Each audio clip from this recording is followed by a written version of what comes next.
So I'm reading Dr. Ramani's new book called It's Not You, and I would highly recommend it. But one of the things that she was talking about in her book as I was going through it was how the narcissist was the narcissist before you came into their life, and they will continue to be the narcissist after your life. And I think this is really important to know for both intimate relationships as well as family relationships. My mother is narcissistic, and she was a narcissist before I was born, well before I ever came into her life, and she will continue to be a narcissist. But this is also true for intimate relationships. People don't become narcissists because of you or how you're engaging with them. And I think that's a really important nuance to keep in mind, because oftentimes victims of narcissistic abuse, when we're sitting in the middle of these situations, we tend to blame ourselves. We tend to say, oh, well, if I could just not say this, then they won't react this way. Or if I could just try to behave this way, or if I could try to smooth it over in this way, then they won't do that behavior. But that's not true. They are a narcissist. They were a narcissist before you. They will be a narcissist after you. There is nothing that you can do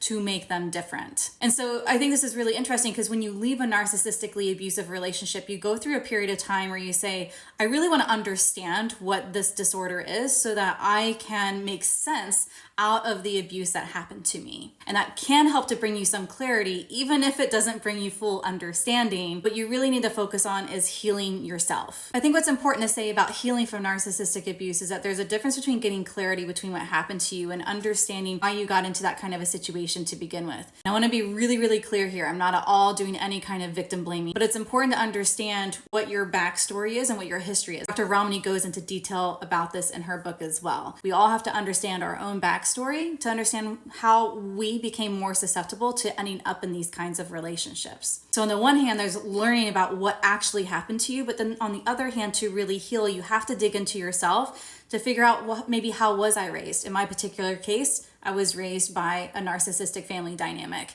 and I turned into a people pleaser, and I turned into someone that was willing to accept those kinds of really abusive behaviors towards me. I had to heal those parts of me to really figure out how to actually heal. So there's a part of it where you need to figure out what about your insides, your upbringing, everything made you susceptible to that so that you can heal that part.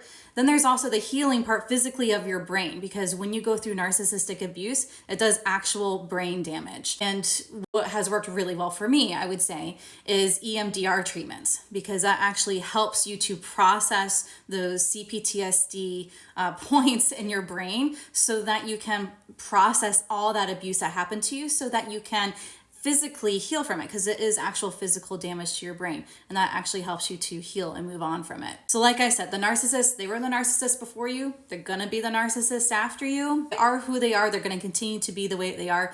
You need to focus on yourself and focus on your own healing.